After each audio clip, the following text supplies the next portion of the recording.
কৃত্রিম বুদ্ধিমত্তা ও রোবোটিক্স প্রযুক্তির দৌড়ে যুক্তরাষ্ট্র ও চীনের প্রতিযোগিতা কিন্তু নতুন কিছু নয়। তবে এবার সেই প্রতিযোগিতা যেন আরও এক ধাপ এগিয়ে গেল। জাতীয় নিরাপত্তার প্রশ্ন তুলে নতুন বিদেশি হিউম্যানয়েড বা মানব সদৃশ্য রোবট আমদানির ওপর নিষেধাজ্ঞা জারি করেছে ট্রাম্প প্রশাসন। গত মঙ্গলবার এ সিদ্ধান্তের ঘোষণা দেওয়া হয়। আর এই খবর জানিয়েছে বিবিসি।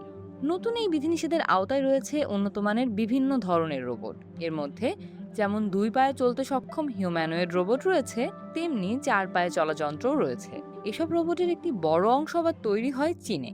কৃত্রিম বুদ্ধিমত্তা ও রোবোটিক্স প্রযুক্তিতে বর্তমানে যুক্তরাষ্ট্রের অন্যতম প্রধান প্রতিদ্বন্দ্বী দেশ হওয়ায় চীনকে ঘিরেই এই সিদ্ধান্তকে গুরুত্ব দিয়ে দেখা হচ্ছে। তবে শুধু রোবটেই কিন্তু থেমে থাকেনি ওয়াশিংটন। একই সঙ্গে যুক্তরাষ্ট্রের ফেডারেল কমিউনিকেশন কমিশন, সংক্ষেপে এফসিসি, ডেটা সেন্টার ও সোলার প্যানেলে ব্যবহৃত পাওয়ার ইনভার্টারের নতুন বিদেশি মডেল আমদানিতেও নিষেধাজ্ঞা দিয়েছে।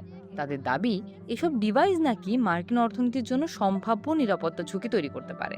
এফসিসি চেয়ারম্যান ব্রেন্ডন কার বলেন, যুক্তরাষ্ট্রের গুরুত্বপূর্ণ সাপ্লাই চেইনকে সুরক্ষিত রাখতেই এই পদক্ষেপ নেওয়া হয়েছে। এ কারণেই নতুন বিদেশি রোবোটিক্স পণ্য ও পাওয়ার ইনভার্টারকে সংস্থাটির কাভার্ড লিস্টে যুক্ত করা হয়েছে। কাভার্ড লিস্ট হলো এমন এক তালিকা যেখানে জাতীয় নিরাপত্তার জন্য ঝুঁকিপূর্ণ বলে বিবেচিত পণ্যগুলো অন্তর্ভুক্ত থাকে। অন্যদিকে ওয়াশিংটনে অবস্থিত চীনা দূতাবাস যুক্তরাষ্ট্রের এই সিদ্ধান্তের সমালোচনা করেছে।